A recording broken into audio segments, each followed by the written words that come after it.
जो हमेशा बात होती है ना कि ये नक्षत्र खराब है, ये ग्रह खराब है, तो ये वाक्य जो मैं बता रहा हूं ना, ये ध्यान से सुनिएगा, ये पूरे जीवन में काम आएगा। तो हुआ यूं कि जब भगवान 5 जगह मांगने आए थे कौरवों से, तो कहा था कि 5 जगह दे दो, पांडव आराम से रहेंगे, तुम आराम से रहना, कोई झगड़ा, कोई विवाद, कोई युद्ध नहीं होगा। तो शकुनी ने दुर्योधन को कहा कि सुयोधन, इसे बंदी बना लो, ये उनका फेवर लेके आया है। दुर्योधन का नाम सुयोधन था। तो अब जो है, दुर्योधन ने ऐलान कर दिया कि बंदी बना लो।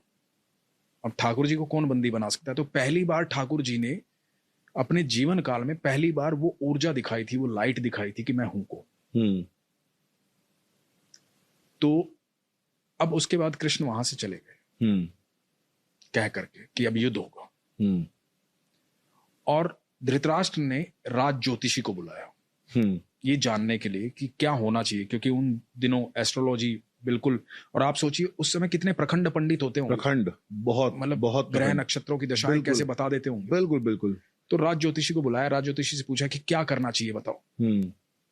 तो राज ज्योतिषी ने कहा कि महाराज, सुयोधन की कुंडली में राजयोग है, कोई हरा ही नहीं पाएगा, निश्चित तौर पर विजयी होंगे, निश्चित तौर पर राजा बनेंगे, आप युद्ध करो। और सिर्फ इस बात पर युद्ध का ऐलान हो गया और युद्ध शुरू हुआ। जब युद्ध शुरू हुआ तो उसके बाद 3 दिन बीते, कौरव हारने लगे थे।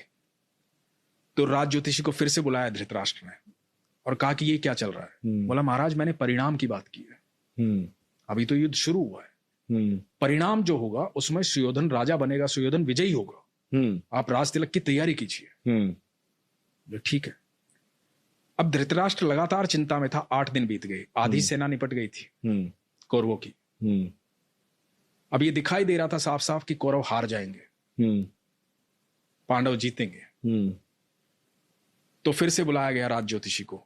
धृतराष्ट्र बैठे हुए हैं, महात्मा विदुर बैठे हुए हैं, और राज ज्योतिषी को पूछा गया कि भाई ये क्या हो रहा है। तो कह रहा था कि सुयोधन राजा बनेंगे। अब तो 8 दिन बीत गए, आधी से ज्यादा सेना निपट चुकी है हमारी। तो पता है राज ज्योतिषी ने क्या कहा था? कि वहां कोई है जिसने नक्षत्रों की दिशाएं बदल डाली, कोई है जो समय और परिधि से परे है। हाँ।